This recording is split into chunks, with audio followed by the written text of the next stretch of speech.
वाटतंय का की आंदोलन केल्याशिवाय सरकारला जाग येत नाही? आता तर आंदोलन केल्यावरही सरकारला जाग येत नाहीये. दॅट इज समथिंग जे जास्त कन्सर्निंग आहे.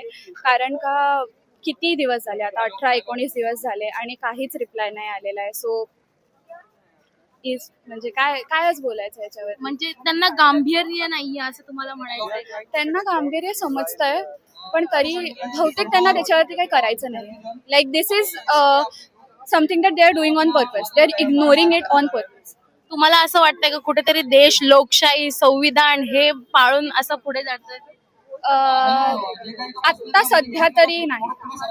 म्हणजे जिथपर्यंत आपण प्रश्न करू शकतो तिथपर्यंत लोकशाही आहे. पण आता आपण खूप लिमिटमध्येच प्रश्न करू शकतो. We are not allowed to ask questions anymore. So हे पण जे चालू आहे ते खूप जास्त रेझिलियन्स नंतर चालू आहे.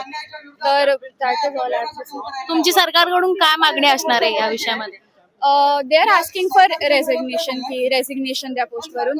पण फक्त रेझिग्नेशन देऊन काहीतरी होईल पण त्याच्यानंतर जे ऍक्च्युअली गोष्टी फिक्स करायच्या आहेत त्या कधी फिक्स केल्या जातील ते आपल्याला नंतरच समजेल. आता तर समजणार नाही.